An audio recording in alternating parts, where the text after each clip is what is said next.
Gravando. Boa noite, pessoal. Então, a aula de hoje vai ser sobre sistemas computacionais. Vai ser a última aula, né, da nossa disciplina. Vai ter mais uma aula extra, que a gente vai dar na segunda-feira que vem. Vai ser sobre uma ideia geral de aplicação de sistemas, tá? Vai ser uma coisa menos teórica, vai ser uma coisa muito mais prática, tá? E vai dar uma visão melhor do que é um sistema computacional. Mas hoje uma aula vai ser a última aula teórica, né? Em cima dos conceitos, os principais conceitos que a gente apresentou nesta disciplina. Então, na aula que vem a gente vai fazer um fechamento, vai fazer também essa apresentação de um sistema mais prático, uma visão mais prática, né? E mais aplicada de sistemas, mas essa é a última aula, o último tópico teórico dessa disciplina, tá bom? Então, sistemas computacionais, né? A gente viu ao longo dessa disciplina vários tópicos, né, várias abordagens em cima do que vem a ser informação, né? Vimos principalmente a parte conceitual, né, a evolução do dado para informação, de informação para conhecimento e depois para sabedoria. Tá? Essa é uma evolução conceitual, é uma evolução sobre uma visão, né, do uso que a gente faz da informação, uma visão realmente mais humana do que é a informação. E de lá nós abordamos aspectos quantitativos, né, principalmente a teoria do Shannon e as consequências da teoria do Shannon, implicando se você consegue quantificar, você consegue eventualmente medir quão eficiente é, né, o processo de codificação, o que significa compressão, né, o que significa acrescentar redundância. Então, toda a teoria de codificação que surge, não é que surge, já existia, né, que é consolidado, na verdade, com a teoria do Shannon, né, que é a quantificação. Depois vimos a questão semântica. Tá? Uma coisa é você medir a quantidade de informação, outra coisa é você compreender, né, o significado daquela informação. São duas coisas diferentes. Então, quando você manda uma mensagem, você está mandando bit, né? Mas uma coisa é você medir a quantidade de bit, outra coisa é você medir o significado dessa mensagem, desses bits que estão sendo enviados, tá? Então, muitas vezes, você consegue repassar, né, para o seu interlocutor, o receptor daquela mensagem, muito mais informação do que seria possível passar através de um canal de poucos bits, né? Por que isso é possível? Isso é possível porque se você compartilha o mesmo contexto, por exemplo, você, em vez de mandar a mensagem completa, você manda só o index, né? Segundo o Peirce, né? Na semiótica de Peirce, né? Na, na tríade, né? Do signo, né? Do Peirce, a ideia é você mandar, você criar um interpretante, né? Na mente do receptor. Então, o objetivo da mensagem é a transmissão do interpretante, tá? Toda mensagem, portanto, tem um objetivo, claro, de fazer alguma coisa acontecer na mente do receptor da mensagem, ou então na mente do receptor da leitura, né? Se você está falando não de transmissão, mas está falando de dado armazenado, o objetivo é você colocar dentro da mensagem alguma coisa que cria, né, um interpretante na mente do leitor, tá? Então, essa é a questão semiótica, né, e é bem distinta da questão da técnica, né, de se enviar bit, tá? Então, mas são coisas complementares, né? Uma coisa não elimina a outra. Aliás, uma coisa complementa muito bem a outra perspectiva, tá? E aí nós partimos também para o impacto, né, da informação, a visão da informação em cima de coisas básicas, né, fundamentais, como é o próprio DNA, que é sinônimo de vida aqui na Terra, né? Então, o processo do DNA olhando sobre a ótica da informação, né? O que informação implica, né? O que informação como se traduz o DNA sob o ponto de vista de informação.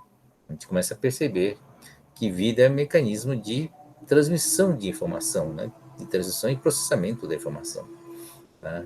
Então você tem um mecanismo químico, biológico, né? Onde você vai armazenando informação, vai duplicando informação, você vai transmitindo informação e, ao mesmo tempo, você vai agregando mais informação, né? À medida que você processa, você interage com o ambiente, você cria novas situações onde você tem condições de agregar mais informação ao próprio DNA, né? Então, o próprio comprimento do DNA implica o caminho pelo qual o DNA, né, na estrutura biológica, foi crescendo ao longo desses bilhões de anos, né, com o processo de evolução.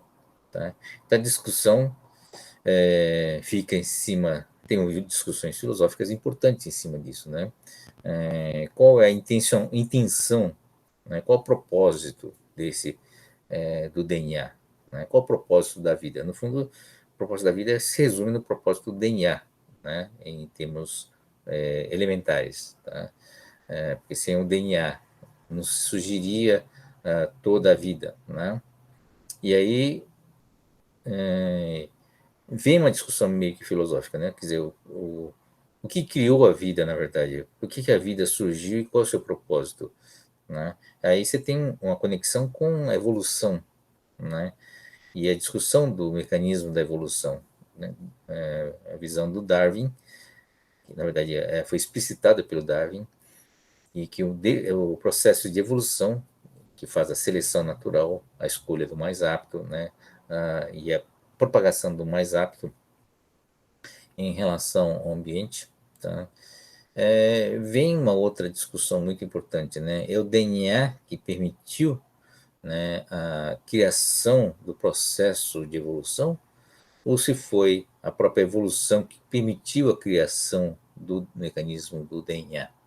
Quer dizer, houve uma mistura química, teve uma grande criação de vários compostos orgânicos, digamos assim, né, num estágio primitivo, e aí você teve o impacto de um processo chamado evolução, que fez com que selecionou, né, meio que selecionou aquela montanha de possibilidades, né, dezenas de milhões de possibilidades de combinações químicas, foi selecionando, né, um tipo, uma estrutura que permitia, né, você agregar informação e passar essa informação. Quer dizer, criou-se o RNA, depois o DNA. Quer dizer, foi um processo evolutivo, né, de seleção natural que fez com que a vida surgisse.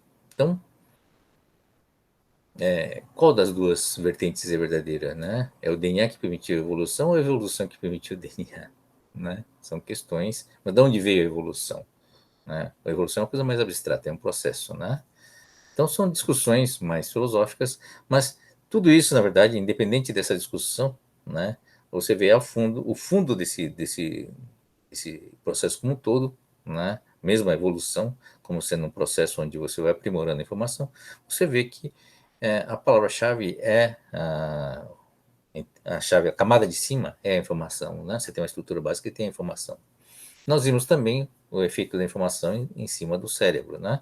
O cérebro o sistema nervoso central é feito por neurônios, né? Vários tipos de neurônios, mas todos os neurônios, né, compartilham as mesmas características, né, de recepção de sinais, processamento desses sinais e a transmissão do resultado.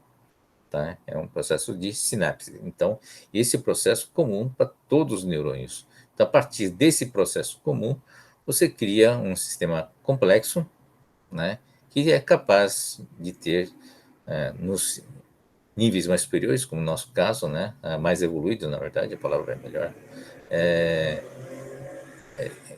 conceitos, né, ou elementos mais abstratos ainda, conhecidos como consciência, né, a capacidade de ter emoções, capacidade de ter empatia, né, capacidade de criar organizações sociais, políticas e assim por diante, né.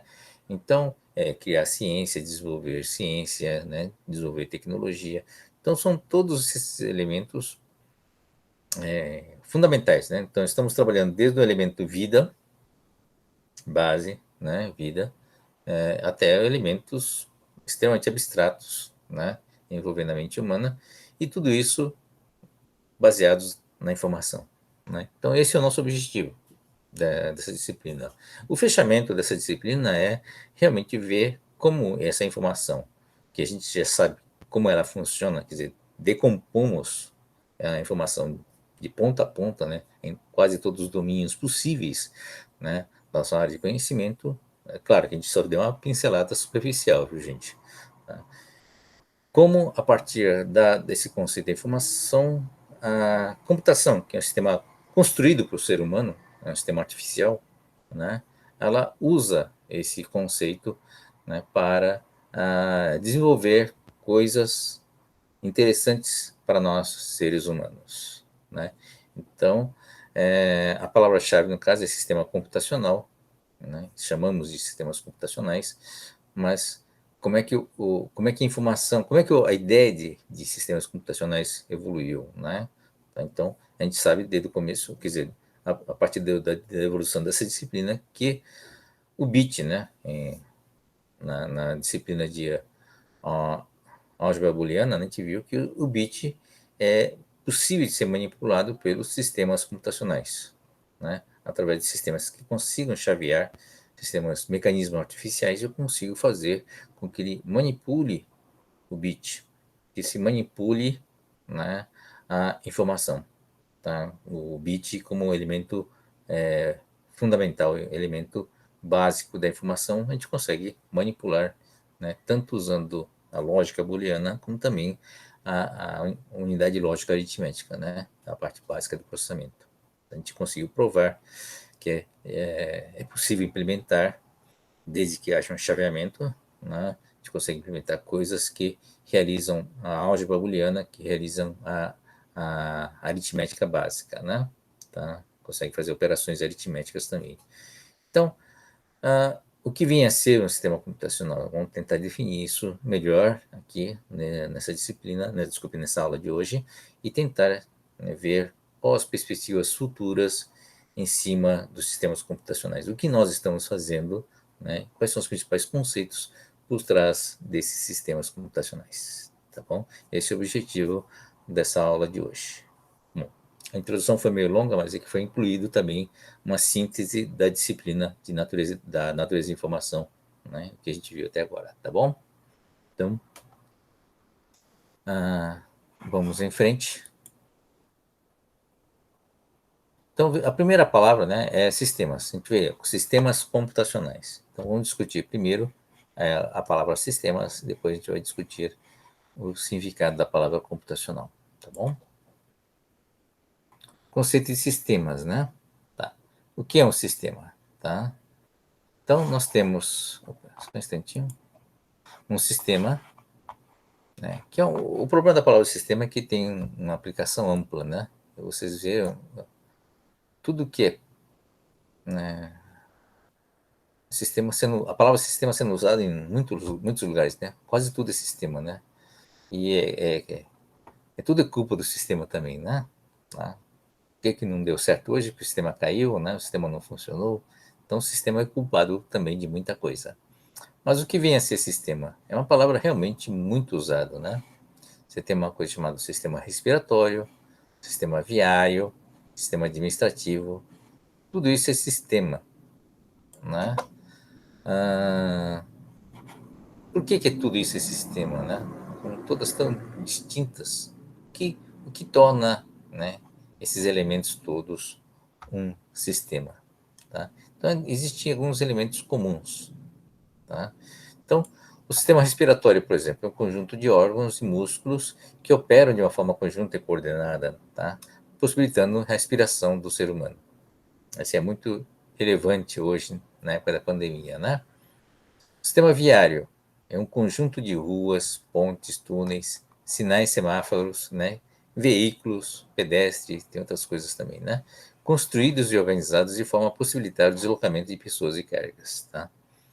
O sistema administrativo é um conjunto de cargos e funções organizados em uma estrutura de forma a coordenar o trabalho das pessoas para um objetivo comum. Então, qual é o elemento comum, né, no que é sistema? Primeiro, é formado por conjunto de coisas, são partes. Né? Não são quaisquer partes, são partes que são interligadas, né, que colaboram entre si, tá? Que permitem né? E esses elementos são de diversa natureza. Alguns elementos, como a estrutura viária, é rua, é coisa física, né? Outras são regras, né? Como as leis, né? Como as regras de trânsito. Isso é uma coisa mais abstrata. As placas são símbolos, né? São coisas mais abstratas, mas que fazem parte de um sistema de trânsito, né? Então, o sistema é uma coisa física, uma coisa de regra também, por ser uma coisa abstrata, mas ele faz parte de um conjunto de coisas, de elementos que são conectadas de alguma forma e que contribuem para um objetivo comum, né? Essa é uma outra característica, tá? Então, nesse caso, essa tabela, né, que tem de comum, né, são partes e componentes, tá? Pontes, túneis e sinais, cargos e funções, e tem uma função ou um objetivo comum. Pode ser uma função macro, depois se você subdivide em várias outras funções, né? Tá? Você tem subfunções ou subobjetivos, tá? Então, em síntese, o sistema é um conjunto de partes que interagem entre si e realizam uma determinada função ou atingem um objetivo, né? Então, é mais ou menos essa figurinha aqui, tá? Então, você pode ter outros elementos, né, que estão próximos, mas não fazem parte do sistema, né? Por exemplo, no sistema respiratório, você tem, sei lá, pode ter braços, né, que estão bem próximos, né, do pulmão. O pulmão é parte do sistema respiratório. Os músculos que fazem o pulmão mexer também é parte do sistema respiratório, mas o braço eventualmente não faça parte do sistema respiratório, porque não contribui para a função, né, de respirar, tá bom? Mas sangue, né, o oxigênio, né, o ar faz parte do sistema respiratório porque você tem um contato, né, a partir do qual você extrai o oxigênio e troca, ou gera o gás carbônico, né? Então, o sistema é isso, né? Você tem, não é pela proximidade, mas pela função. Se contribui para a função, ele é parte do sistema, né? Se não contribui para a função, mesmo que esteja grudado, bem próximo, ele não é parte do sistema, tá bom? Então, essa é a ideia de sistema.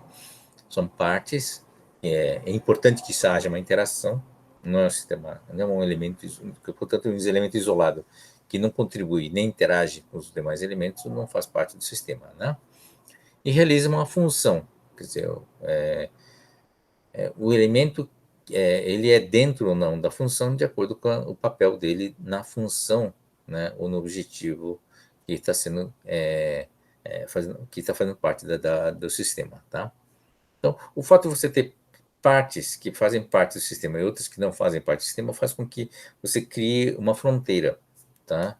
Essa é a fronteira aqui, né? E que separa o sistema, né, da parte interna e a parte externa, da estrutura interna e a estrutura externa, tá? Isso não quer dizer que seja fora, completamente fora, é apenas conceitual, né? É que nem no pulmão, você tem os elementos que fazem parte, né, e que fazem parte do sistema respiratório, portanto, faz parte da estrutura interna, tá? Mas, sei lá, eventualmente, algum outro músculo, né, mas que não faz papel, não tem papel para a respiração, está bem próximo, mas é considerado externo, tá? Não é externo ao nosso corpo, é externo à função, né, de respiração, tá? O fato de você ter uma fronteira também permite que você delimite, né, uma interface, tá? Então passa a ter interfaces, né? Algumas interfaces são de entrada, outras são de saída e outras são bidirecionais. Mas o que são essas interfaces e o que trocam essas interfaces? Isso, né, depende de cada parte, né? Tá? Dependendo do elemento externo que está aqui, não está desenhado os elementos externos ao ambiente, né, ao sistema, tá? Mas no caso da respiração, a troca aqui pode ser a entrada pode ser o oxigênio, né, o ar, propriamente dito, e algumas outras interfaces sejam simplesmente o sangue, né, onde você tem o oxigênio dentro do sangue, tá? Então, os elementos de interface são variados de acordo com o bloco, o elemento que está aqui sendo discutido. Uma coisa interessante dentro do sistema é que é possível fazer uma hierarquia, tá? Porque como ele tem uma função, né, você consegue pegar isso aqui, né, e conseguir, tem a fronteira, né, conseguir transformar isso aqui num bloco também, tá? Então, esse bloquinho que está aqui dentro, mas aí você pode juntar as partes aqui e criar um outro bloquinho aqui, né, e chamar aqui, ó, tá? Esse é outro bloco que tem uma função, que é a função respirar. Você não está entrando mais no mérito, né, das partes dentro dele, você já abstrai, vira um bloquinho só, tá? Então, esquece todas as partezinhas, a interação entre eles, vira uma função chamada respirar, por exemplo. Tem suas entradas e tem as suas saídas. E aí, você tem uma outra, né, outro nível, onde você tem aqui respirar como sendo um bloquinho, né? E tem outras funções, função circulatória, assim por diante, que formam um sistema do corpo humano, por exemplo, uma coisa maior. Tá? Então, o que acontece? O sistema tem essa grande característica, você consegue, como você consegue identificar ele pela função, isso significa que eu posso subdividir isso, né? Ou ir dividindo, ou ir aumentando, ampliando. Tá? Então, essa é a que a gente chamamos de visão sistêmica, né? Pode ser muito amplo ou pode ser muito pequeno, tá? Pode ser apenas uma pequena parte do todo. Mas a grande vantagem é que você consegue enxergar sempre, né, independente do nível que você está, como é que ele se relaciona, né, no mesmo nível e como é que isso se liga, né, nos níveis mais acima. Tá? Então, você pode pegar o corpo humano e dividir em várias funções, onde cada função é uma caixinha, e depois dentro de cada caixinha você tem como dividir essas caixinhas em outras partes e assim por diante. Você vai entrando em profundidade. Né? Isso teve uma grande ajuda para a ciência, né? E permitiu você estudar um assunto em grande profundidade, em grande detalhe, né? Sem perder a conexão com tudo, sem perder o contexto do todo, tá? Então, um dos avanços, né, da ciência no século XX, tá, foi permitir você ter uma visão de profundidade sem perder o contexto, sem perder a conexão com todos os demais elementos, né, do conhecimento. Isso foi necessário porque, infelizmente, né, à medida que a quantidade de conhecimento aumenta, né, o ser humano não tem nem tempo, né, nem capacidade de compreender, né, entrar no nível de profundidade em todos os assuntos, né, ao mesmo tempo. Então, o que acontece? Cada um vai ter especializando-se em determinada caixinha, né, cada vez menor, mas em grande profundidade. Tá? Então, assim, esse tipo de visão, a visão sistêmica, permitiu a subdivisão da ciência ou do conhecimento em várias caixinhas, né? A gente chama de disciplinas. Tá? Isso foi uma grande ajuda no processo de desenvolvimento da ciência, mas em compensação ele criou outros problemas, né? Criou o problema de você conseguir ter dificuldade de enxergar o todo, né?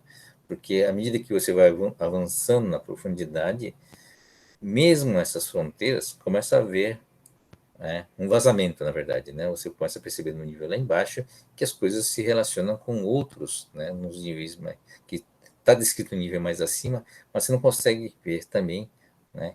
Que você não consegue entender também que é a própria conexão, essa relação, ela vai se subdividindo também em níveis, né? E vai sendo detalhado cada vez mais, né? Quando você vai entrando, né, em profundidade, você percebe que tem várias conexõezinhas aqui com outros elementos. Tá? Então, isso dificulta você ter uma visão de como essas pequenas interconexões, pequenas interações podem resultar em grandes coisas quando você olha, né, no sentido mais macro, né, no nível de abstração mais macro. Tá? Então, essas ligações se perdem, né, no instante que você entra em profundidade e perde o contexto do todo. Tá? E aí entra outras visões, não da própria teoria de sistemas, mas da própria teoria de sistemas avançando para a área de sistemas complexos. Né? A gente já comentou isso, né? Tá? O que seria de sistemas complexos? São sistemas onde você tem essas partes né, cuja escala dessas partes não são meia dúzia, como está aqui, né, mas são na ordem de grandeza de milhões. Tá? Essas relações são simples e conhecidas, mas cuja interação gera fenômenos muito complexos, né, muito interessantes. Tá? Então a gente chama de emergência. Então, você não pode confundir um sistema complexo com sistemas complicados. Né? O sistema complexo não é necessariamente complicado. Tá? Esse é um grande erro que se faz, né? Dá a impressão que complexo é sinônimo de complicado, mas não. Complexo tem é uma palavra reservada, é uma palavra-chave, nesse caso, na área de sistemas, para sistemas que geram, né, comportamentos novos a partir da interação, né, a partir da interação de elementos simples.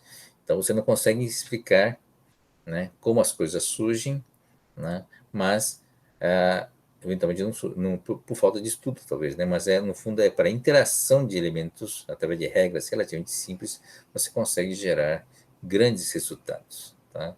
Então, os sistemas complexos estão muito ligados a algumas ideias vinculadas à teoria de jogos. A teoria de jogos também é como mexer as regras, como determinadas regras, né, estabelecidas, por exemplo, pode alterar completamente o resultado final.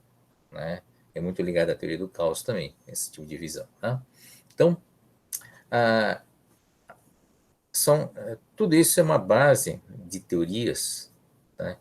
Que ela transversal. Né? Teoria geral de sistemas é uma teoria considerada transversal. Significa o seguinte, que atinge todas as ciências. Tá?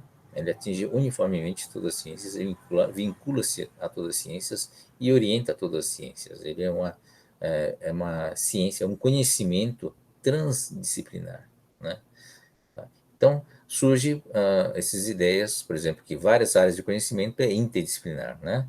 Então, o FBC, por exemplo, é muito focado em disciplinas ou visões interdisciplinares. Então, isso aqui é uma disciplina, isso aqui é uma outra disciplina. Então, imagine física e química, né? A gente sabe a relação entre eles, mas, né, existem áreas de conhecimento que pertencem aos dois, ou resultado de uma área que está entre os dois. A gente chama isso de interdisciplinar. Tá? O que seria transdisciplinar? É uma área de conhecimento que pega todos ou muitas disciplinas. Né? É como é o caso da teoria de sistemas. Tá? Bom, essa é uma visão geral do que é sistemas e tem um papel muito importante e relevante. Na minha opinião, a gente a gente está discutindo isso já há muito tempo, mas nunca consegui emplacar, mas aqui na UFBC seria realmente muito interessante e muito importante, né, ter uma disciplina específica na área de teoria de sistemas. Tá? É um assunto muito relevante, né, para a modernidade, principalmente porque você precisa aprender a gerenciar, né, esses sistemas que estão ficando cada vez mais complexos só pelo tamanho, pelo porte, né, e as interações que eles criam. Mesmo porque os novos conhecimentos, tá, estão no nível hoje, né, e tem barreiras que o próprio visão sistêmica, a visão pelo menos no sistema tradicional, né, você não consegue enxergar, você não consegue obter respostas usando apenas esse tipo de visão. A gente precisa ter uma visão de uns sistemas complexos para ter pelo menos uma forma de trabalho, uma forma de compreensão, né, desses fenômenos, né, e de sistemas possíveis de serem construídos. Bom, a ciência usa as teorias de sistema para, a gente chama de decomposição. Né? Pegar uma área e vai decompondo, vai criando outras caixinhas e vai trabalhando em profundidade, criando outras caixinhas. Né? Isso é um processo chamado de decomposição. A engenharia, ou a mesma programação, usa a teoria de sistema de uma forma diferente. Né? Tanto a engenharia como a computação, eles são construtores, né? É uma área que constrói coisas, né, que não existem na natureza. Enquanto que a ciência estuda coisas que existem na natureza, né, que é bastante coisa, na verdade, tá? A engenharia constrói pontes, constrói computadores, constrói softwares, né, coisas que nunca existiram na natureza. Né? Muitas vezes inspirados na natureza, mas basicamente você constrói coisas que não existem. né? Então, aí como é que se usa a teoria de sistema, né? Não é para analisar, a gente usa para construir coisas, tá? Então, você cria caixinhas também, né? Divide uma ponte em partes, né? Cada um constrói uma parte e vê a interação entre as partes para produzir uma ponte, em cada ponte. No caso de um carro, né? Você tem um especialista em cada área, cada um tem a sua competência e vai sendo construído por partes. Então, não precisa ser uma pessoa super inteligente capaz de enxergar o carro como um todo e construir um carro, não. Cada um faz uma parte e esse é um processo interativo onde você consegue construir. É bem utilizado a teoria de sistemas, né? Então, você tem um especialista em cada parte, que entende profundamente daquele assunto ou daquela construção e você vai juntando essas partes para construir um sistema maior, ok? Então, essa teoria de sistemas também permitiu que você construísse coisas cada vez mais maiores, mais complicadas, né, e mais complexas. São palavras diferentes, tá? Então, a teoria de sistemas para a área de engenharia e de computação foi utilizada para administrar coisas complicadas, coisas complexas, né? Então, ah, vocês, se vocês avançarem, né, vocês vão ter uma disciplina chamada processamento da informação, né? Nessa disciplina, a gente vai aprender a programar, né? Muitos professores vão ensinar também uma visão chamada ali, usando linguagem orientada a objetos, tá? O que é linguagem orientada a objetos? O que é um objeto? Objetos são módulozinhos, são pedacinhos de software, né, que contém programa e contém dados, né? Então, a gente chama de encapsulamento, tá? Você cria uma classe, né, chamada X, por exemplo, que é um objeto, e a partir desse objeto você cria instâncias, né? Você tira cópias, cria N cópias, são módulos ativos, né, que estão rodando. Então, você tem a ideia de construir um programa, uma classe, a categoria, a partir do qual você vai criar, né, sei lá, cria um objeto caneca, né? Aí você cria caneca aqui, né? Você diz como se constrói a caneca, né? Qual é a característica principal da caneca? Você tem um software, né? Tem o comportamento da caneca e tem os dados da caneca, tá bom? A partir de lá você cria a caneca A, B, C, D, são instâncias, né? A gente queria fazer instâncias que na prática é o que faz com que rodem um programa, né? Você cria essas instâncias a partir da classe. Então essa é a ideia de objeto, né? Então, o programa é um conjunto de objetos, aí se cria uma interação entre os objetos. Alguns objetos estão prontos, né? Principalmente uma biblioteca de objetos prontos, principalmente você não precisa refazer. Bibliotecas de módulos, classes que lidam com teclado, com tela, essas coisas que são, digamos, já conhecidas, né? Já maceteadas, então um especialista contrata um especialista para criar essa infraestrutura de objetos, né? Isso é a programação orientada a objeto, né? Então você cria esses objetos, então é bem visão de sistema, onde você usa o sistema para criar coisas novas, né? Reutilizar coisas, né, já testadas, né, já desenvolvidas por especialistas, tá? E você vai ligar eles e criar novas funções, criar novos objetos, tá? Então, teoria de sistemas, né, teoria geral de sistemas, tem inúmeras aplicações e é uma força enorme, né, tanto na ciência como na engenharia. Tá? Então, esse é um grande lance, né, um grande conhecimento que essa teoria de sistemas tem. Tá? Então, tem o formulador da teoria de sistemas, não sei se está aqui, acho que,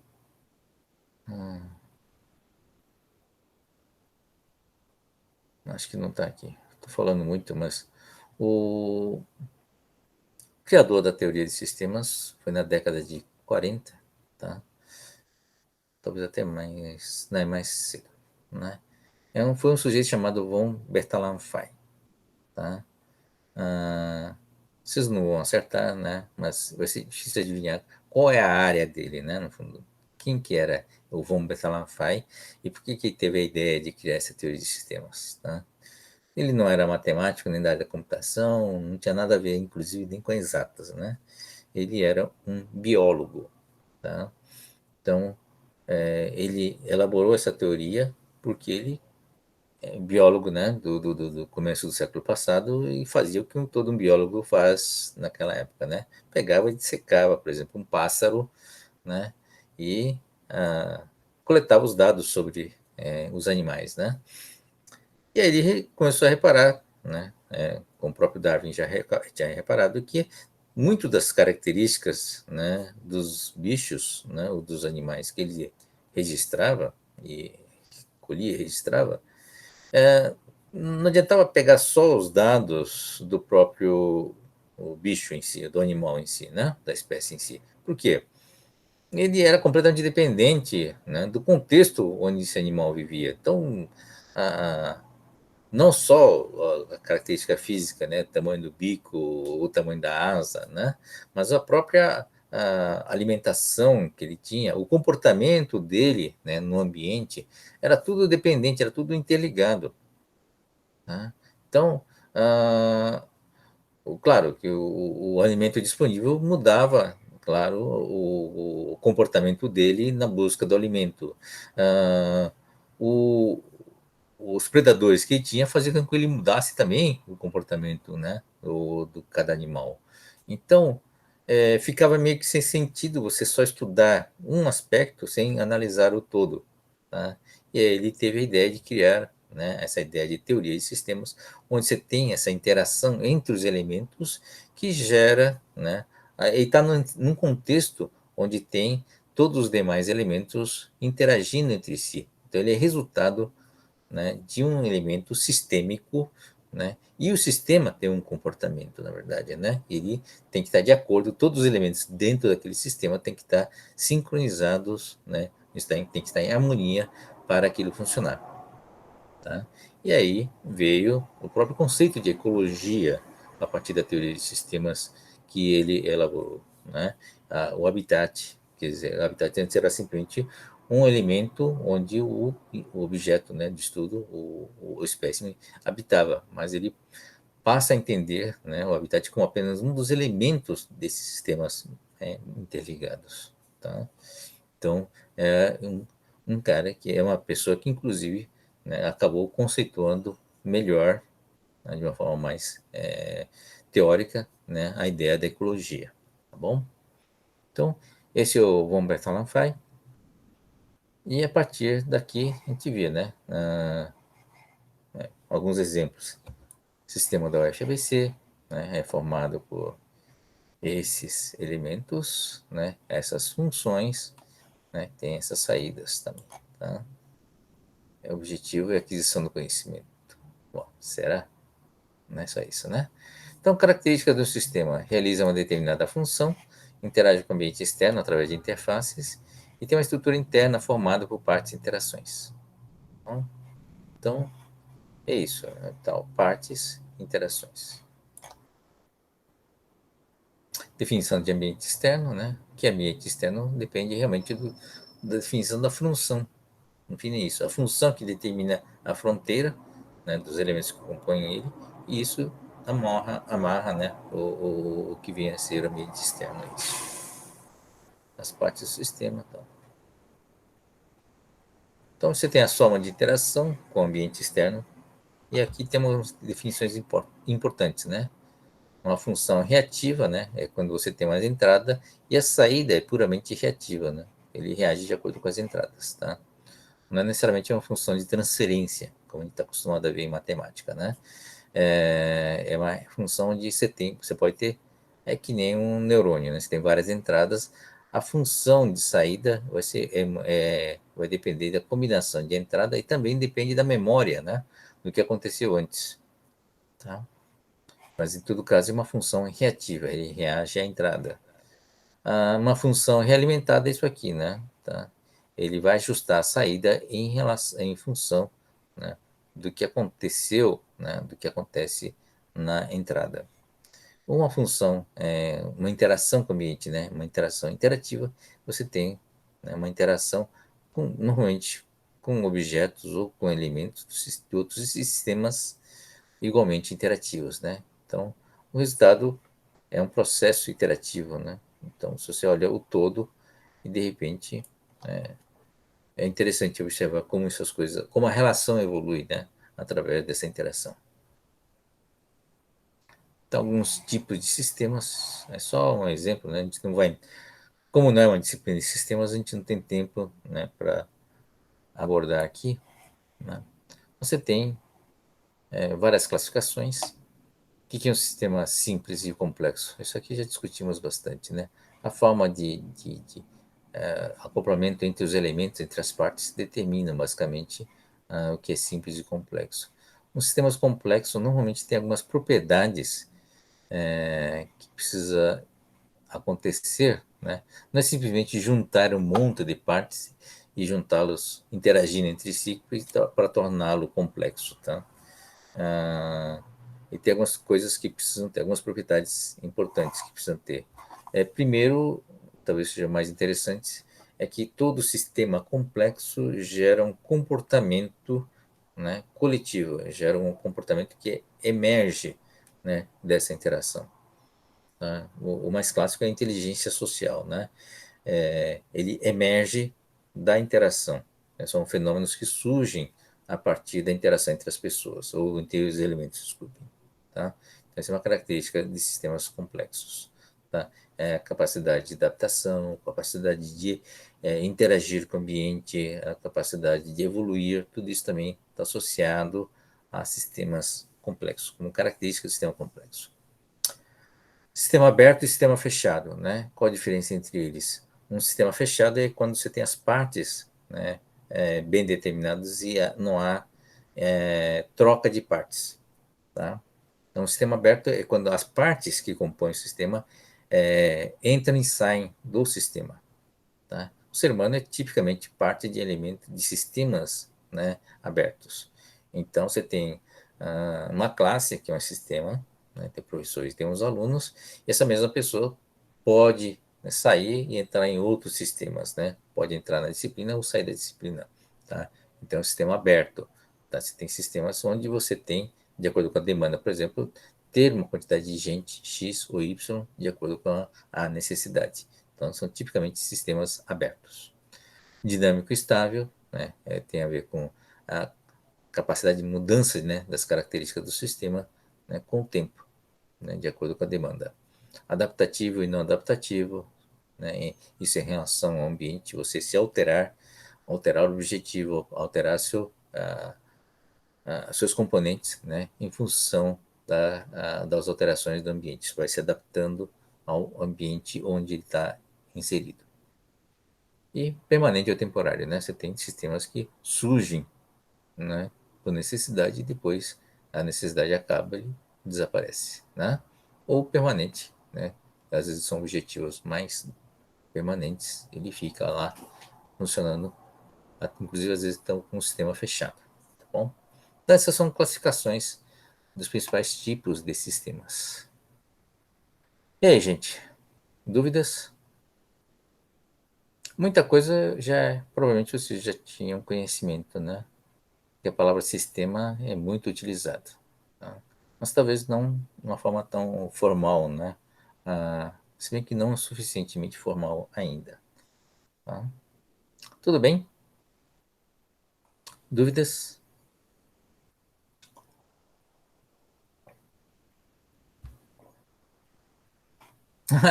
Não, não tem significado, não. É, tem alguns que entram e outros que saem, né? Eu não tinha reparado nisso. É só para chamar a atenção. Tá bom, legal. Ah, bom, são os exemplos, né? Bom, como é que avaliamos os sistemas, né? Interessante, é importante lembrar, né? Então, normalmente a gente avalia a função, né? Tá?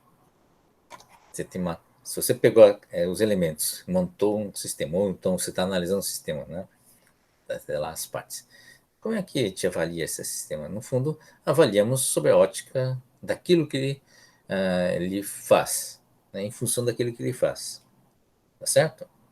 Então, a própria função, né, a tarefa, o objetivo é que determina o que é o sistema e é o que determina seus principais parâmetros, né, de desempenho e de confiabilidade, parâmetros de avaliação. Tá? Então, o primeiro elemento de avaliação, a gente falou de, tá aqui, ó, desempenho e tem a confiabilidade, né? E vamos tornar mais claro esses dois elementos aqui. Sob o ponto de vista de desempenho, né? Desempenho do sistema. Se ele tem uma tarefa, tem um desempenho, né? Tá? E como é que ele é nesse desempenho? Então, tem duas medidas, de eficiência e eficácia. Tá? São medidas diferentes, hein, gente? São conceitos diferentes. Eficiência mede a razão entre produção e consumo, né? Tá? Fabricação do carro, mínimo custo e máximo de produção com qualidade. Isso é a eficiência. Eficácia, né? É a questão dos objetivos, né? E atingidos e total de objetivos atingidos. Então, ah, se ele faz alguma coisa, se o sistema faz alguma coisa, tem uma determinada tarefa, normalmente, né, normalmente, ou a grande maioria das vezes, existe um objetivo para aquilo lá. Tá? Isso normalmente porque é um sistema, nunca está sozinho. A gente tem que entender isso. A visão de sistema faz com que, mesmo quando você olha uma fábrica de carros, ele está em algum contexto. Tá bom? Então, quando você olha esse contexto, você fala, ó, qual a eficiência da fábrica de carros? A eficiência do carro, você olha para dentro, né, dizendo, olha, ele está consumindo tais recursos e a partir desses tais recursos está produzindo tantos carros. Então, isso é medida de eficiência, né? Entendeu? É um sistema eficiente ou não nos seus objetivos. Desculpe, na sua capacidade, né, no seu desempenho. Agora, os seus objetivos são determinados pelo contexto onde ele está. É uma visão de fora, né, daquele elemento que está sendo analisado. Tá? Então, qual é o elemento de fora que está analisando ele? É discutir se aquele cara, né, tá, se a função dele, né, está correta ou não. Né? Qual a função dele, qual o objetivo, né, o porquê que existe essa fábrica. Né? Essa fábrica existe para resolver um problema de produção, não de produção de carro, mas de deslocamento. Não é isso? Qual é o objetivo do carro? É facilitar o deslocamento. E nesse sentido, ele está sendo bom, né? Ele está atendendo esses objetivos, essa é a medida da eficácia, tá? Que é diferente da eficiência. A eficiência você está olhando para dentro, a eficácia está olhando para fora. Tá? Então a pergunta, ele está produzindo bem o carro, mas é excelente, né? É extremamente eficiente. Mas ele é eficiente para produzir que tipo de carro? Né? É eficiente para produzir um carro extremamente luxuoso, né? Ele poucos recursos e consegue produzir, né, de máxima eficiência esse carro, né, muito bem construído, que é um carro de luxo. Mas espera aí, mas o carro de luxo ele resolve que tipo de problema? Qual o objetivo, né, dessa fábrica, afinal de contas? É, né, fazer com que o máximo de pessoas, né, possam se deslocar e tenha como comprar esse carro? Nesse sentido, ele é muito ineficaz. Ele pode ser muito eficiente, mas é muito ineficaz, tá? Porque ele não está produzindo, né, não está atingindo o objetivo daquela existência, daquela fábrica, né? Tá? Então, sob o ponto de vista macro, né, ele não está atingindo, né, os objetivos para os quais, né, aquela fábrica foi construída. Não sei se vocês entenderam, né? Então, sempre no sistema, quando você faz o recorte, você está criando fronteira, tá? E nessa fronteira você tem um lado de dentro e o lado de fora. O lado de dentro vai buscar a eficiência, o lado de fora tem que dizer, né, se aquele objetivo da existência daquilo lá tem sentido ou não. Está sendo bom para o todo. Tá? Então, de que adianta construir, ser muito eficiente, né, na construção de um carro e por conta dessa eficiência, por exemplo, ele, digamos, não cuidou da poluição que esse carro gera. Tá? Então, ele é extremamente eficiente na produção de carros, né, produz carros baratos, de montão, usando poucos recursos, mas, em compensação, ele gera carros extremamente poluentes. né? Então, ele é eficiente, mas não é eficaz nesse sentido, né? Porque ele não está sendo benéfico no todo para a sociedade, né? Do seu ponto de vista da sociedade, tá? Então, é muito interessante analisar esses dois aspectos, tá?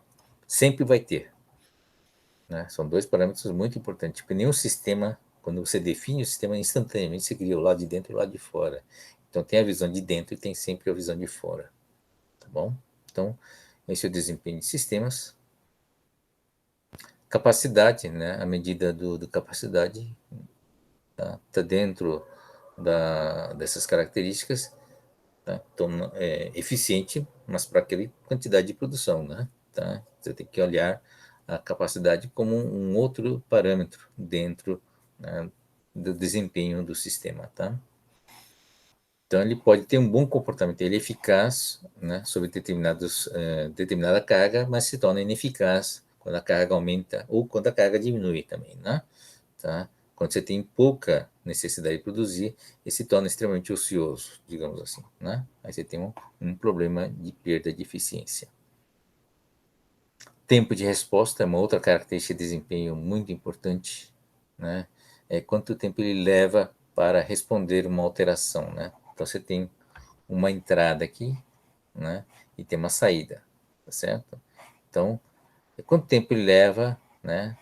A partir de uma solicitação, ter um resultado aqui na saída. Tá? Esse é tempo de resposta. Sistema de tempo real, isso é aplicado para computação, né? Tá? É uma operação em que você tem uma demanda, você clica um botão, por exemplo, quanto tempo leva para sair, né, o resultado disso. Tá? Normalmente, para interfaces humanas, né, esse tempo de reação é o tempo da paciência do ser humano, né? Tá? Não é dependente da máquina que está aqui. Tá? Então, muito cuidado, né? Não é porque você tem um grande desempenho que você vai ter um baixo tempo de resposta. Tá? Você pode ter muito desempenho, mas você tem um tempo para responder a essa solicitação. São coisas diferentes. Tá? Confiabilidade de sistemas. Tá? Então, o que é uma confiabilidade? Então, você tem sistemas que fazem bem, têm um bom desempenho, ou seja, faz as coisas certas, tá? Mas de vez em quando falha. Tá? Então, a medida dessa falha é a medida da confiabilidade. Tá? Então, porque todo sistema, né, tudo que se constrói, ele vai ter uma falha, né, faz parte da natureza das coisas, vai falhar de alguma forma. Né? Você constrói qualquer coisa, né, mesmo que você construa da melhor forma possível, alguma hora, né, isso aí vai falhar. Tá? Então, essa característica do sistema perante a falha, a gente chama de confiança, né, confiabilidade. Tá? Então, é definido também a qualidade de execução dessa confiança, né, como um atributo de qualidade de execução dessa função, tá?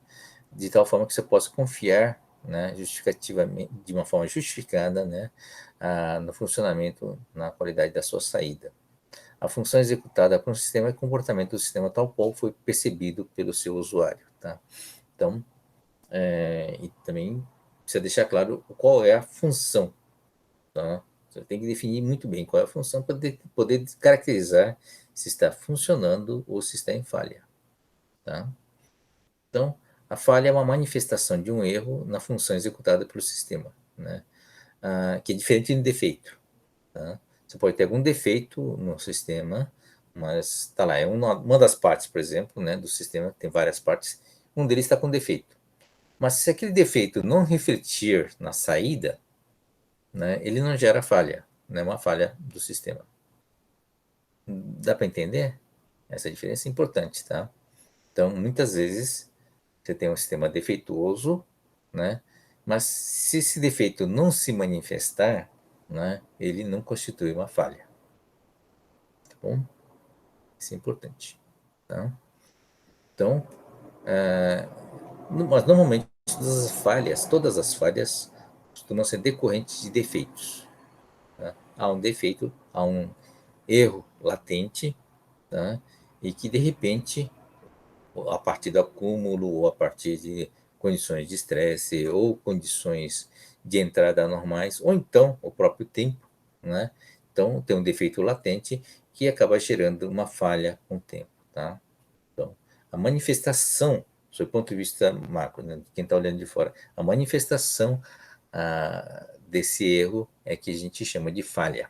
Tá? Enquanto você não enxergar, ele não é falha, é um defeito ou um erro, né? Tá? Então, mas a gente mede a falha, tá? Então, o que é o RT? R de T é a função confiabilidade. É do inglês reliability, né? Por isso que é o R. É a probabilidade que o sistema desempenhe as suas funções com sucesso de acordo com as especificações, ou seja, de acordo com a função pré-estabelecida, né? Desculpe, tá? Por um dado período de tempo, tá? Então, nenhuma função ou nenhum sistema vai funcionar 100% do tempo durante tempo infinito. Tá? É sempre no intervalo de tempo pré-determinado e dominado função confiabilidade. A lambda de t é a função taxa de falhas, tá? Que exprime a densidade e probabilidade de falhas no intervalo, né, t, delta t, tá, ok? Condicionado ao sucesso no intervalo de 0 a t. Tá? Então, significa o seguinte, tá? É a função de taxa de falha. Então, o sistema não está em falha, ou seja, ela não tem falha aqui, né, no intervalo de 0 a t, está funcionando, tá? E de repente ele ocorre uma falha na função, no intervalo t, ou imediatamente, né, no intervalo delta de t aqui, logo depois do t. Tá?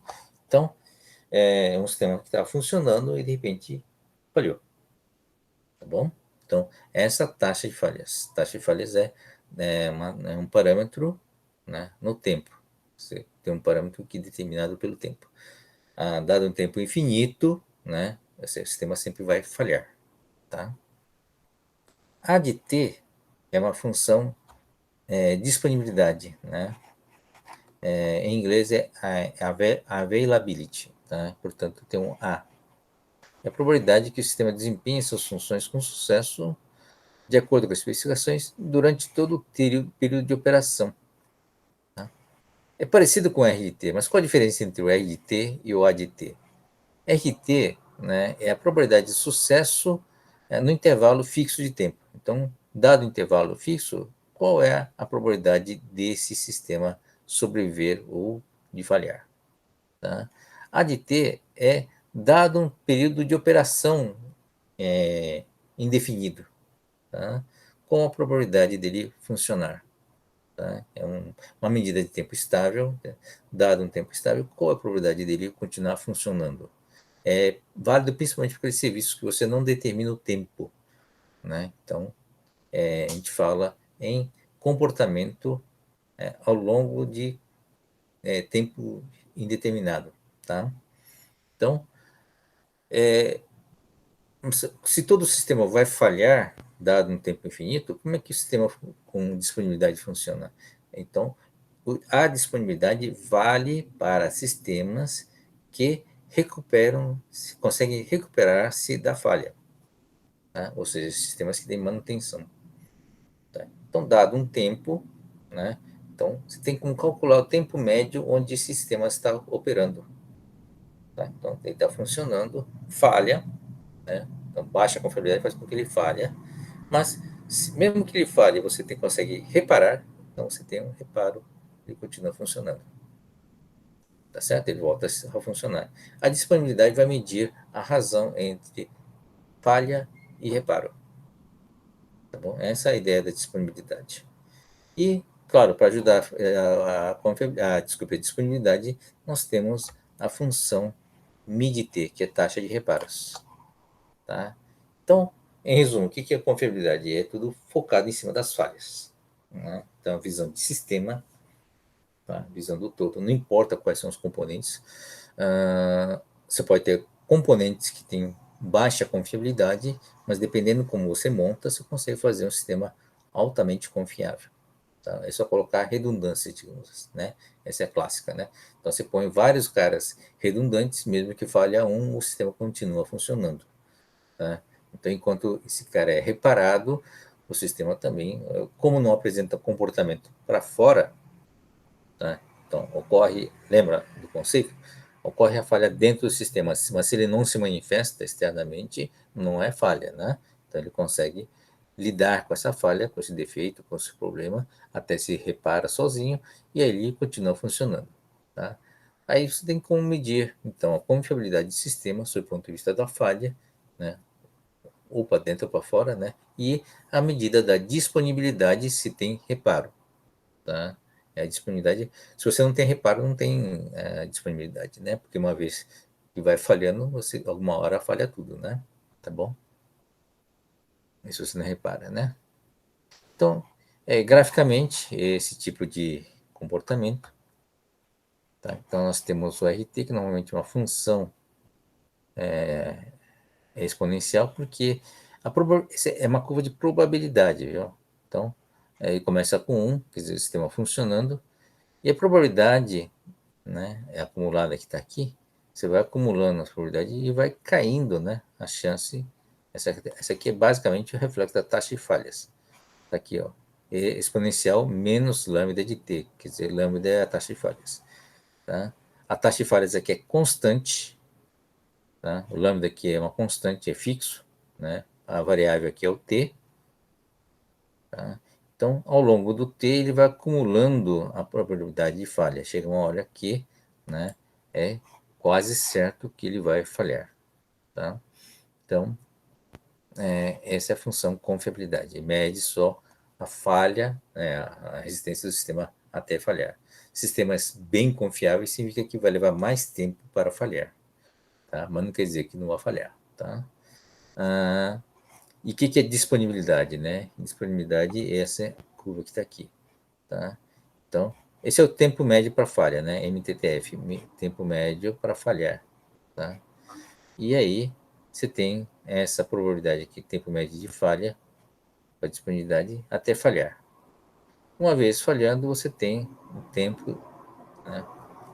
Isso aqui é a taxa de falha, e aqui, quanto maior a taxa de falha, menor esse tempo, na verdade, né? Quanto maior a taxa de falha, né? Quanto maior o lambda, essa curva cai mais rapidamente, MTTF é menor. Então, o tempo médio cai, né? Uma vez que cai, você tem o tempo médio para reparo, MTTR, o inverso do μ, né? Tá? Então, o μ é o tempo que você leva para reparar o sistema. Tá? Então, mesmo que o sistema fale bastante, mas se o tempo de reparo é bem curto, né? Na média, quer dizer, essa razão que está aqui, né? MTTF mais MTTF mais MTTR. Ou seja, esse cara aqui, né, na melhor hipótese, vai ser 1, né? Se o tempo de reparo for extremamente curto, ou se o MTTF for muito grande, quer dizer, for muito confiável, né, a ponto dessa razão ser muito pequena. Tá? Mas é mais próxima, né, esses dois valores se tornam muito próximos, portanto, isso aqui fica muito próximo de 1. Tá? Então, a disponibilidade é um número adimensional, né? Não tem unidade, mas ele vai, quanto mais disponível ele for, né, mais próximo de 1 ele será. Bom, não sei se está muito teórico, mas enfim, aqui é o exemplo, né, de sistemas. Tá? Então, no caso do confiabilidade, né, como é que você vai, como é que você piora, né, a confiabilidade? Quando você pega e vai juntando, né, elementos em série. Tá? O que é colocar elementos em série?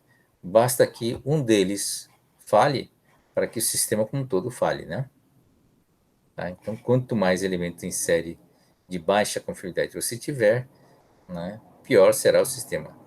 Isso mostra também que em elementos de série, né, se você tem um sistema em série, quer dizer, para que uma função funcione, você precisa que cada uma das partes funcione bem. Quanto mais partes houver, maior o risco de não funcionar. Né? E que também, para esse modelo, você percebe que, né, aqui está considerando igual, mas se, né, suponha que você tem um cara muito bom aqui no meio, né, mas se esse cara aqui for muito fraco, né, o sistema como um todo vai se comportar de segundo o cara mais fraco. A história da corrente com elo mais fraco, né? Então, não adianta pôr elo muito forte. No que puxa, né? O que vai romper, o que vai fazer com que toda cadeia de corrente rompa, né? É o elo mais fraco.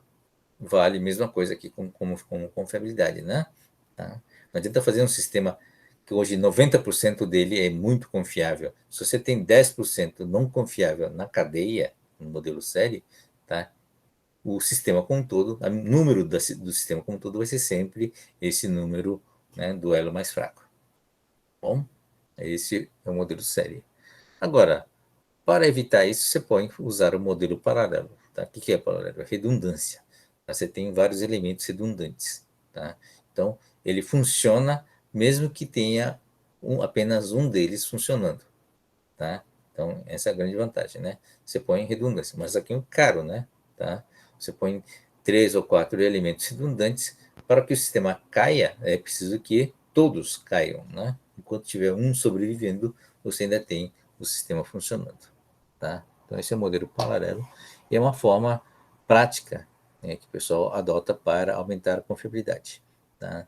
Então, opa, tem gente querendo participar ainda. Tá? Aliás, a turma toda está abandonando a disciplina. O que aconteceu? Temos poucos alunos, agora que reparei. Final do quadrimestre já, a pessoa já está cansada, né? Então tá bom. Bom, está sendo gravado, eu espero que vocês assistam a gravação depois. Bom, qual o aspecto? Tem mais 5 exemplos. Pô, a gente não vale, né? É uma disciplina interessante, gente. Então, acho que vale a pena assistir, hein? Bom,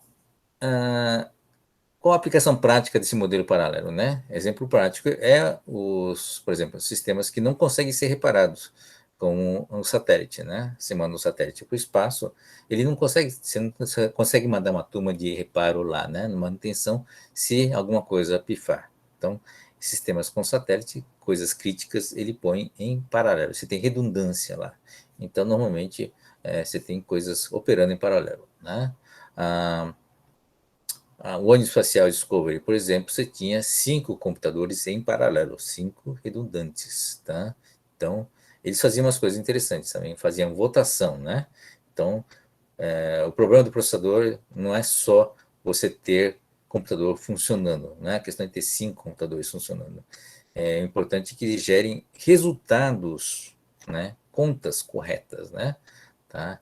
Então, qual que era o objetivo, então? Né? Não era ter só 5, era ter 5 que façam contas certas, né? Então, a saída dos computadores eram votadas, é feita votação para saber, por exemplo, você faz a mesma conta nos 5, né? E depois vê, compara os resultados, tá? Então, vale a votação majoritária, é uma eleição que você faz, né? Tá? Então, se o número, o resultado for bater, né, mais vezes, ganha, né, o resultado que tiver mais votos, que tiver mais concordância com os demais computadores. Isso serve para absorver as falhas, né, momentâneas de software ou falhas momentâneas, né, de memória que possam acontecer, né, para garantir resultados. Né? Ele não pode errar na conta, você está fazendo, por exemplo, a entrada na atmosfera, né, que é totalmente dependente do computador. Tá bom? Então, essa é uma das formas de você aumentar a confiabilidade de sistemas usando redundância. Tá bom? Bom, isso aqui. Bom, nós falamos de sistemas e não falamos do computador, né? Então vamos finalmente falar alguma coisa sobre computador. Tem 2 palavras, sistemas computacionais, né? Agora, o que vem a ser computador? Tá, finalmente, né? Agora, computador sob o ponto de vista conceitual, né? Então, sistema de informação. Aqui é um sistema de informação, né? É um sistema, portanto, que lida com informação, tá? Então, caracteriza o sistema principal é isso aqui, né? Gerar, né, informação, tá? Então, você pode gerar processando informação, você pode gerar tratando informação e assim por diante. Mas o objetivo final é que a saída tem uma saída chamada informação, né? Então, é um sistema formado por hardware, software e pessoas, não se esqueçam das pessoas. Pessoa é parte do sistema de informação, tá? Porque nem tudo que lida com informação é resolvido só com hardware e software, é por isso, tá? E, portanto, sendo sistema, então você tem essas partes interagindo entre si para gerar informação, tá? Então, as pessoas têm um papel importante, né? Tem os cargos como usuário do sistema, como operador do sistema, administrador do sistema e programadores também, né? Tá? Então, para fazer manutenção tanto de hardware ou de software, tem pessoas. Então, é um processo muito mais complicado que se imagina, né? Um erro de pessoas leva a um erro de software, um erro de manutenção pode levar a um erro no hardware, né? E que abaixa a confiabilidade ou a qualidade do sistema de informação, tá? Então, sempre não se esqueçam disso, né? A maioria dos sistemas, mesmo sistemas artificiais, você tem sempre que incluir pessoas, né, no processo de avaliação, tá? Então, modelo simplificado é isso aqui, né? Entrada, processamento e saída. Evolução conceitual e tecnológica do conceito, da ideia de computação. Um pouco de história, rapidamente. Bom, muitos de vocês já viram essa história N vezes, né? O computador começa com um ábaco, né? Que vai evoluindo e tal. Mas isso é uma coisa física, né? Mas como é que evoluiu a ideia em si, né? A ideia nasce primeiro com, talvez, a necessidade de fazer conta, né? Cálculo. Então, não vou discutir a parte de ábaco, mas em 1800, 1700, tem todos os elementos aqui, né? Pascal, Leibniz foram os sujeitos que foi primeiro fazer por engrenagem, né? Máquinas mecânicas, engrenagens, né? Que faziam soma e multiplicação. Acho que é fácil imaginar isso, né? Vocês conseguem imaginar engrenagem para fazer essas contas, né? Tá? Mas o Babbage, né, em 1800, tá? Em 1822, foi o primeiro cara que teve a ideia de fazer uma máquina de calcular mecânica, né, engrenagem, mas que fosse programável, né? O que é a ideia de programar? Ele fez uma máquina tal, nesse caso era uma conta sempre fixa, né? Mas que o objetivo era gerar tabelas, né? Então, mas ele conseguia fazer contas, você conseguia colocar umas engrenagens de soma, multiplicação, né? E fazia as operações e imprimia, né? Gerando tabela de contas, né? De uma forma automática, tá bom? E ele evoluiu nessa ideia, né? Com a máquina analítica, que é aqui, 1834, tá? Então, fazia essas operações e além de ter posição de memória, essas coisas todas. Era uma ideia bem mais sofisticada e, acima de tudo, ele era programável, né? Então, a ideia geral era essa aqui, né? Você tinha entrada em cartões aqui, tá? Entra os números, pode vir aqui numa engrenagem mecânica que fazia o papel de armazenamento, memória, né? Tinha parte aqui de toda a lógica de multiplicação, soma, divisão aqui, né, das relações entre as engrenagens que geravam esses resultados, né, e podia se gerar, voltar o resultado aqui para a memória, o armazém, ou então mandar para a saída, né, imprimir. Tá? Então, era um mecanismo mecânico onde você usava cartões para entrar com os dados, entrar com um programa. Tá? A ideia de ter um programa, né, que você alterava a equação que estava sendo utilizada, alterava também o parâmetro. Tá? Essa máquina conseguiu, como ele tinha construído a primeira máquina em 22, ele conseguiu convencer muita gente a construir, a financiar a construção dessa máquina, mas no fim ele não conseguiu completar essa máquina, tá? Ficou só no papel, quer dizer, não só no papel, mas ficou só no protótipo que nunca funcionou. No fundo, era muito complicado, complicado, né, isso, no sentido próprio da palavra, para a tecnologia mecânica existente naquela época, apesar de que já tinha mecânica fina muito boa já, né? Mas não era suficientemente boa para fazer aquilo que precisava ser feito, tá? Mas apesar disso, ficou a ideia de poder ter uma máquina criar-se uma máquina de uma forma artificial que pudesse ser programável, máquina calcular programável. Tá? Uma coisa interessante dessa máquina é que, apesar de não ter sido construída, teve uma pessoa que trabalhou junto com ele, chamado Ada Augusta Lovelace, né? É uma matemática, ela é filha de um poeta, Lord Byron, famoso, tá? Mas ficou conhecido também como a primeira programadora de uma máquina que nunca existiu. É muito interessante, né? É, ela é conhecida como a primeira programadora, tem várias homenagens a ela em função disso. Tem uma linguagem chamada ADA, linguagem de programação chamada ADA, em homenagem a ela, tá? Mas ela fez contribuições interessantíssimas, vocês vão ver e vão lembrar disso depois na disciplina, né? À frente que vai ser programa é, programação da informação, tá? Que são esses aqui. Ela bolou isso aqui, né? Sem ter a máquina para testar, né? Então a ideia de subrrotinas, tem uma sequência de isso aqui são cartões, viu, gente? A ideia do cartão veio com essa máquina do Jacquard. O Jacquard é um cara que trabalhou com máquinas têxteis, né? Então ele fez uma máquina têxtil que conseguia ser programável, né? Usava cartões perfurados para colocar, selecionar os fios que iam na máquina têxtil. Tá? Então era uma sequência de cartões perfurados circular, né? Para repetir. Mas ele usou, o Babbage usou essa ideia dos cartões para fazer a entrada de dados e entrada de programas. Então, cartão perfurado que, veja, quando eu era estudante, não faz tanto tempo assim, gente, eu cheguei a ter uma perfuradora de cartão. Tá? Cheguei a trabalhar com uma perfuradora de cartão.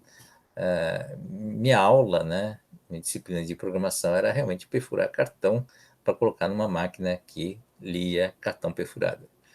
Bons tempos, né? E não faz tanto tempo assim, gente. Não sou tão velho assim. Bom, enfim, tinha esses cartões, então a ideia de cartão de papel, tá? E a ideia de subrotina, né? Em vez de você repetir esses mesmos cartões, a ideia é você repetir um conjunto de cartões que você identifica com um nome, tá? A ideia de loop, quer dizer, você repetir N vezes a mesma sequência de cartão, né? Ou saltos condicionais, que é o if, se alguma coisa, né? Then, se então, e o se não. Tá? Então, por exemplo, se atende a determinada condição, ele salta um certo número de cartões. Né? Caso contrário, ele continua sem saltar. Então, são chamados saltos condicionais. Então, são os elementos básicos da programação que existe até hoje. Veja, estamos falando de 200 anos atrás, em cima de uma máquina mecânica de engrenagem que nunca existiu. Tá? Então, a ADA realmente tem uma série de méritos, né? E que ninguém questiona esses méritos. Tá? Então, apesar de nunca ter programado efetivamente numa máquina, ela é considerada a primeira programadora, né, que existiu.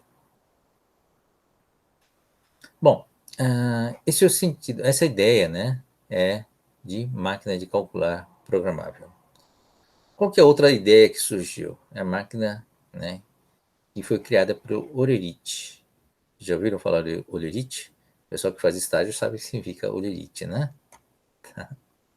Então, Olerite não é só, né, um papel que está o salário, mas Olerite era o nome de um sujeito que inventou essa máquina. Ele trabalhava num censo, né, o censo que a gente devia ter tido no ano passado, não tivemos e nem vai ser possível esse ano, né? Mas já naquela época, em 1880, né, fazia-se um censo a cada 10 anos, tá? O que é o censo? Contar as pessoas, né? Quantas pessoas tem, então. E aí, o censo do anterior, de 1880, que faz tempo, né? Levou 7 anos e meio para divulgar seu resultado. E aí você fica questionando por que né, faz o censo se leva quase um outro censo você ter o resultado, né? Então, ele resolveu trabalhar em cima de alguma coisa para melhorar, né, a velocidade de ter o resultado. Então, o que vocês veem essa máquina que está aqui, né? Novamente usou a ideia do cartão perfurado, né?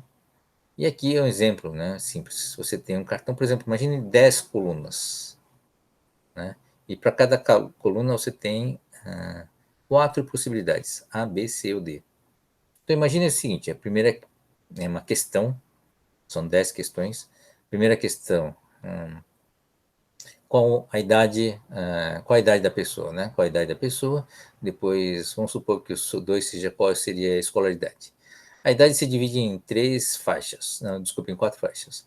É infantil, até uns 5 anos, B, uma idade escolar inicial, C, adolescente, ou então C, não sei se existia adolescente naquela época, mas sei lá, C seria um adulto já, né? Ou idade de trabalho, e D seria já aposentado, né? Ou velho.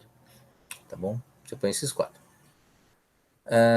Aqui no 2 você põe escolaridade, por exemplo, né? Sem escolaridade, analfabeto, básico, C seria, sei lá, ensino médio e talvez o D, o ensino superior. Tá? Vamos supor isso, essas questões, tá? Então, qual que é a ideia? É pegar essas perguntas todas do censo, né? E fazer furos para as respostas.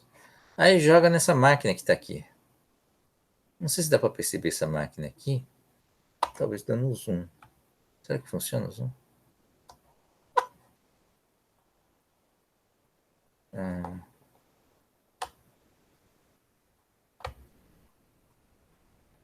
Acho que não funciona o zoom.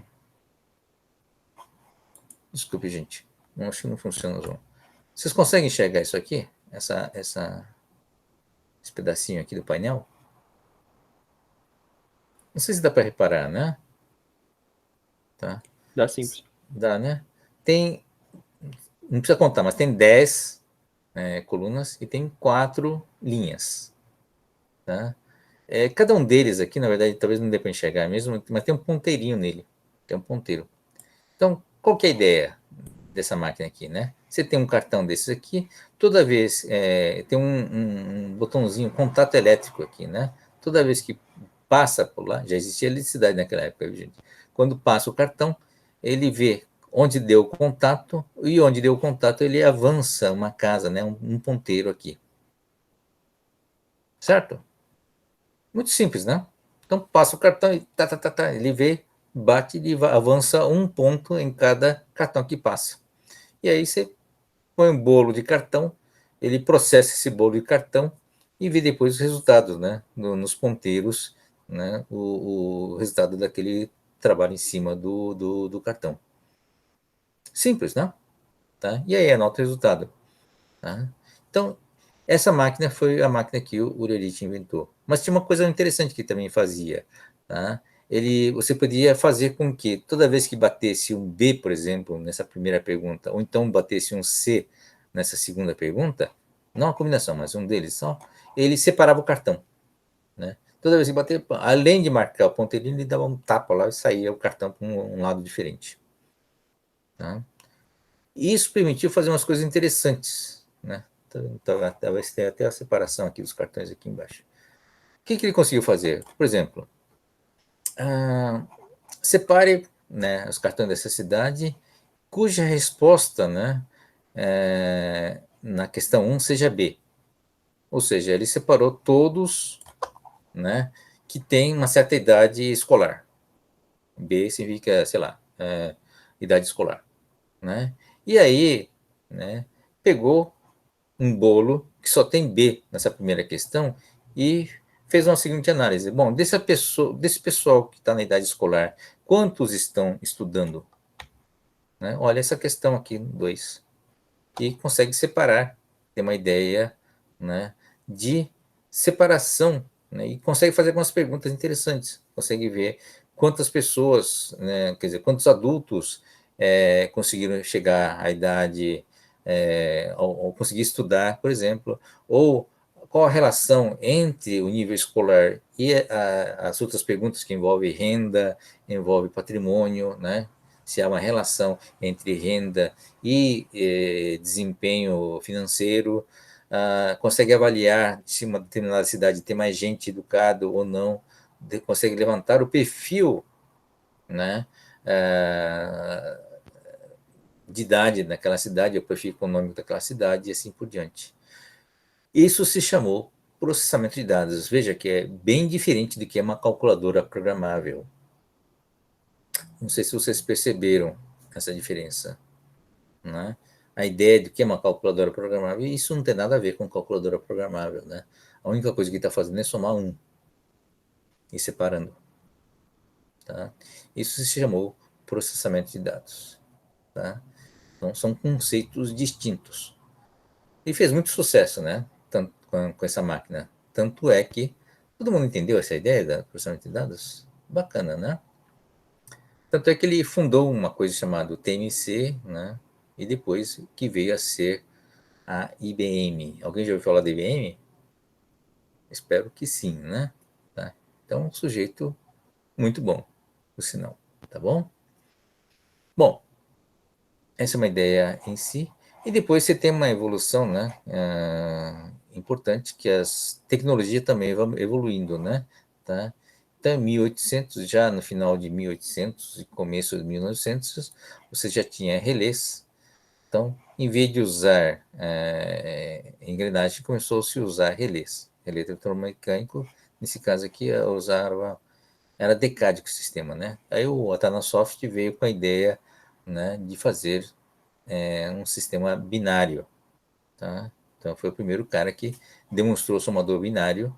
Isso a gente viu a consequência disso, né, na álgebra booleana e por conseguinte no desenvolvimento da ULA, né, unidade lógica aritmética, tá? Isso teve influência, claro, nessas máquinas que vieram a ver depois, tá? É tudo relé, ainda é eletromecânico, né? E aqui nós temos um desenho aqui legal, tá? Que é a evolução do conceito computação. O que venceu computação, na verdade? Ele junta o que é uma calculadora programável e junta com o processamento de dados. Tá? Então, o computador, na prática, ele não é só uma calculadora programável, ele também é uma máquina de processamento de dados, tá? Que a própria IBM entendeu, né, como sendo um grande produtor de conhecimento, né, grande interesse. E aí você tem as duas junções, né? E na década de 40 veio o conceito de algoritmo, né, do Alan Turing, que ele realmente consolidou o conceito de computação, tá? Em 1940, o Turing teve um grande papel, né, e criou a máquina de Turing, uma máquina abstrata bem simples, é uma máquina que vai lendo uma fita infinita, né, e de acordo com aquela fita vai executando determinadas tarefas, tá, funções, tá? E criou o conceito de algoritmo, tá? Então, o que é computação? Hoje, né, quer dizer, naquela época, a definição de computação passou a ser uma máquina que executa algoritmo, que pode ser um algoritmo que realiza a, a calculadora programável ou um algoritmo que realiza o processamento de dados. Tanto faz. Entre as principais funções estão aí, mas pode ter outras funções, porque em função, não há um fechamento de função em cima do que é algoritmo, certo? A gente discutiu esse algoritmo lá, né, nas funções, no algoritmo booleano, né? Tá bom? Então, esse é o papel do Turing, que está aqui, né? Tá? A base teórica do algoritmo e da computação. Tá? E depois nós temos uma evolução do relé para a válvula, né? Com os computadores, primeiros computadores, efetivamente, que implanta o conceito computação, né? Já com válvula. Então, a primeira geração de computadores é a válvula, porque os eletromecânicos eram considerados ou uma implementação de uma calculadora programável ou uma implementação de processamento de dados, né? Então, a ideia de computação é a válvula, que aqui é o N, aqui o Colossus, tá? E nós temos aqui uma evolução tecnológica, quer dizer, a computação como conceito, né, passou a evoluir agora somente sob o ponto de vista tecnológico, tá? Então, a chave, né, passou a ser a válvula, depois da válvula veio o transistor, depois veio o circuito integrado, e depois veio o circuito integrado em larga escala, que é o VLSI, tá? Então, essas tecnologias aqui, todas não são da computação. A válvula veio do rádio, o transistor também veio do rádio, né? Quer dizer, a popularização, tá? E a computação somente aproveitou os produtos desenvolvidos por outras indústrias. circuito integrado também da área eletrônica, ou seja, circuito integrado se faz rádio, bom, se bem que todos hoje, né, toda a área eletrônica tem um certo circuito integrado, mas circuito integrado é no sentido analógico, né, não digital. Então, só com o VLSI, nessa quarta geração, que é um circuito integrado também, usando silício, né? Pastilha de silício, mas a quarta geração é caracterizado realmente como uma geração, apesar de os próximos tecnologicamente, porque é uma tecnologia que foi desenvolvida exclusivamente pela computação, pago pela computação, né? Que são circuitos integrados digitais, não analógicos. Né? Então, as memórias, o processamento são tipicamente circuitos digitais, não são analógicos, né? Tá? E foi a primeira tecnologia que foi desenvolvida exclusivamente pela computação e pagos pela computação. Bom, as demais foram derivados, né? A computação foi somente uma usuária dessas tecnologias, tá bom? Ufa! E aí? Alguma dúvida? Susto só, né? Tá tranquilo, né? Então, e depois do Turing, a computação continuou evoluindo, o conceito de computação. Né? Então, teve três marcos distintos, né, para isso. Então, o primeiro marco é em cima do conceito da computação do Turing, em 1940. A gente caracteriza essa época com uma evolução tecnológica. Né? Isso aqui, essas evoluções aqui. Tá? E a consolidação da evolução tecnológica a gente considera como sendo a primeira parte, né, do conceito da computação. Uma máquina programável para execução de algoritmos, essa definição, né, do Turing, tá? Execução de algoritmos, é uma ferramenta para resolver equações, analisar dados, né, gerenciar os processos de negócios. O estabelecimento do CPD, Centro de Processamento de Dados, vocês já ouviram falar, né? Que trata o computador como uma poderosa ferramenta, né? Então, serve para modelagem e simulação, viabiliza tecnologias na área nuclear, aviação espacial, porque isso, realmente o fato de você conseguir fazer processamento matemático, né, e tratamento de dados permitiu que o uso dessas tecnologias, desse base de dados, né, de informação para essas áreas extremamente dependentes de informação. Tá? Houve uma grande evolução por conta disso. Tá? Eu tenho algumas referências aqui, tá, de artigos. A segunda etapa, né, foi de 1980 a 2000, foi entender a computação como método científico. A computação, a capacidade evoluiu bastante, tá? E aí passou-se a gerar conhecimento que só foi viável através da computação. Tá? Então, aquilo que a gente fala, né? Certas coisas só foi possível para o computador, né, por causa da existência do computador, e algumas coisas são só possíveis de provar através do computador. O ser humano não tem competência ou não tem condição de analisar bilhões de dados para achar essa correlação, né, ou para checar se essa correlação é verdadeira ou não. Esse é um grande perigo, né, na verdade. Só o computador, né, descobriu, e só o computador tem como verificar se aquilo é verdade. Que ninguém tem condições de fazer aquilo que o computador fez, para checar. Não, garanto, eu fiz na mão, eu garanto que está certo. Né? Tá? Bilhões de contas ele levaria a vida inteira para fazer e nem sei se ia acertar, porque corre o risco de ter um erro humano no meio. Né? Tá? Então, aí o computador passa a ser o terceiro pilar da ciência. Né? Tá? Essa é a definição desse sujeito aqui. Juntando essa tradição da teoria e do experimento. Vocês lembram bem no começo, né? O que vem esse conhecimento? Né? Lembra que tinha um feedback da parte experimental e da parte teórica, né? Tá? Manipulação simbólica estava na teoria e manipulação experimental estava na área do experimento. Passa a ter um terceiro elemento, terceiro pilar, que é a computação. Técnicas de tratamento e descoberta suportadas pela computação. Né? Então, provas científicas e teorias suportadas também pela computação. Tá? Então, mudança do conceito de sistemas computadores, esse realmente foi um descolamento em relação aos conceitos, né, do nosso amigo, o Turing, né?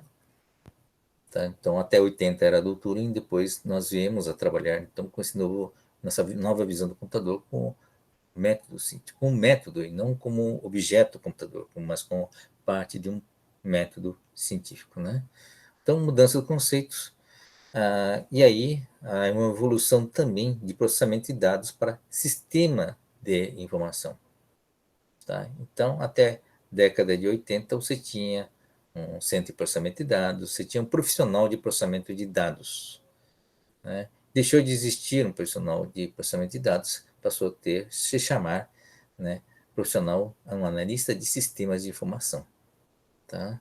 Porque você começa a juntar a teoria da informação do Shannon, né, no sentido de, realmente de trabalhar o conceito da informação, né, não do dado, mas da informação, e a teoria geral de sistema do von Betalanffy, né, tá? Além da computação propriamente dita. Então, uma visão sistêmica, né, do computador como elemento que lida com a informação do ponto de vista sistêmico. Tudo bem? E teve mais uma evolução a partir do ano 2000, né? Rapidamente, porque estamos estourando de tempo, que a computação com processos de informação. Tá? Então, há um entendimento melhor do que a informação num contexto mais amplo. Né? A gente viu esse exemplo nessa disciplina mesmo. Né? Diversas áreas de conhecimento reportam a descoberta de processos de informação, tais como David Baltimore, né? Que o DNA não só codifica a informação, como também processa, né? Na criação de novos seres. A gente viu isso na disciplina, na aula de DNA, né? O Richard Feynman, o Feynman é um Nobel de Física, um cara muito famoso na área de teoria quântica, tá? Demonstra que os QED, né, Quantum Electrodynamics, né, é o método computacional da natureza para combinar interações entre partículas quânticas.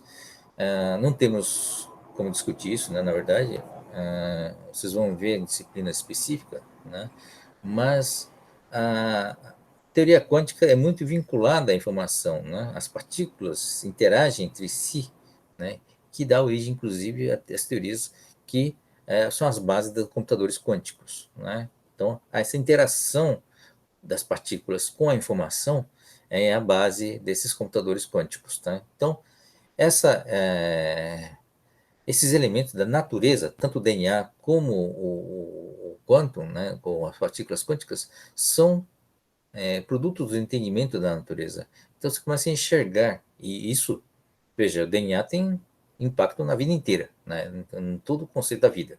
E a teoria quântica tem impacto em todas as matérias, né, e energia existentes. Tá? Então você começa a entender que a informação é um processo vital, na verdade, não só vital é uma palavra complicada, né, que tem a ver com a vida, mas é um processo universal, né, com onde existe, onde está em tudo, na verdade, né? Então, essas visões, né, fazem com que a computação, né, que no sentido de trabalhar algoritmo, né, passa a ter uma amplitude muito maior, tá? Então você começa a entender a computação como sendo parte de um processo muito maior. Tá? Então, o que é um sistema computacional? Um sistema computacional passa a ser um elemento, um elemento que vai interagir com o ser humano, que vai interagir com o meio ambiente, isso vai ter robôs, né? Vai interagir com o meio ambiente, e essa interação vai criar um outro ambiente de manipulação de informação, vai ter que criar uma outra camada de trabalho com a informação. Tá? Então, isso faz com que haja uma visão da informação como sendo um processo. Né? Da mesma forma que existe um processo de informação em cima do DNA, um processo em cima dos dispositivos, dos elementos quânticos, né? Você passa a ter um processo de informação, uma camada macro, né? Só de informação, regendo essas relações do computador com o ser humano, com o seu usuário, ou então uma simbiose entre o computador e o ser humano, né? Nos processos envolvendo informação. Então, o entendimento essa simbiose está acima da camada, inclusive, do computador como ciência, né? Não é um computador como ferramenta, tá? Veja, aqui era o computador como ferramenta, né?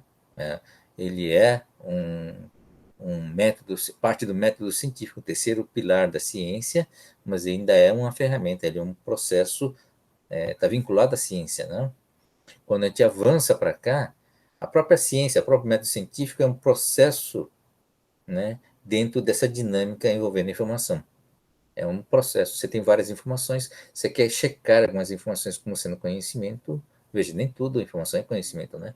Então, você quer verificar essa parte desse conhecimento, formar bases da teoria, bases experimentais, tá? E isso, essa camada que está lidando com a informação, né, que é parte da parte do método científico, para ser parte de um processo maior, onde você tem um computador para a ciência, computador para o seu dia a dia, computador interagindo, né, como um robô virtual, né, como parte da economia, como parte da sua vida, gerenciando toda a parte genética também, tá? Então vira, afinal de contas, genética é informação também, né?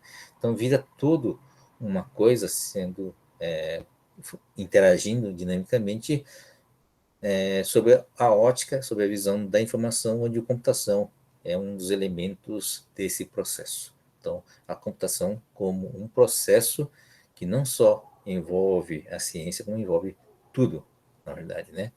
Tanto a parte genética, que é a vida, né? Como também a parte quântica, né? Que é matéria e energia, tá? Então, é uma visão muito mais ampla, muito mais complexa e muito mais complicada, né, como elemento da informação que rege tudo. Tá? Então, esse é o fechamento da visão do que é uma visão de informação, quer dizer, extremamente ampla, né? Extremamente permeado em todo, né? E é uma visão, né, da natureza da informação. Tá? Então, esse é o fechamento dessa parte teórica. Tá? Então, essa síntese, tá? Essa até 40 era simplesmente uma máquina, né? Tá? O Turing tem esse papel de definir a computação como máquina de execução de algoritmos. Método científico, né, até a década de 80, para descobrir, né, para executar algoritmo, de 40 até 80, a definição da computação, né, pelo Turing. Método científico para descoberta do conhecimento, é o terceiro pilar. E agora com o processo de informação, né? Então, interação, parte do fluxo de informação, visão de sistemas abertos, né, porque está envolvendo pessoas, outras máquinas, está envolvendo a natureza física e química, né, tá? E sistemas complexos, né, por essa interação, dessa simbiose com o ser humano pode surgir, né, algum outro fenômeno, né? Aliás, o fato de você ligar através da rede social o mundo inteiro, ele gera outros fenômenos, né, emergentes, a gente chama de fenômenos emergentes, que estamos presenciando, né? É difícil especular, na verdade, na minha área, né, na minha área de ciências sociais, mas existem estudos que realmente mostram que os fenômenos hoje de polarização e radicalização talvez não fossem possíveis se não fosse o ambiente hoje, né, de rede social, que foi viabilizado pelos sistemas computacionais. Né? Veja, sistema computacional como parte de um processo de informação, né? Com parte do processo de informação. Tá? Ele está interagindo com o ser humano, certo? Tá? Você está criando um ambiente. Então, o que acontece? Por que existe radicalização? Existem várias teorias, né? Mas uma das teorias diz o seguinte, né? Como antigamente essas minorias mais radicais não tinham eco, né? Não tinham câmaras de eco, tá?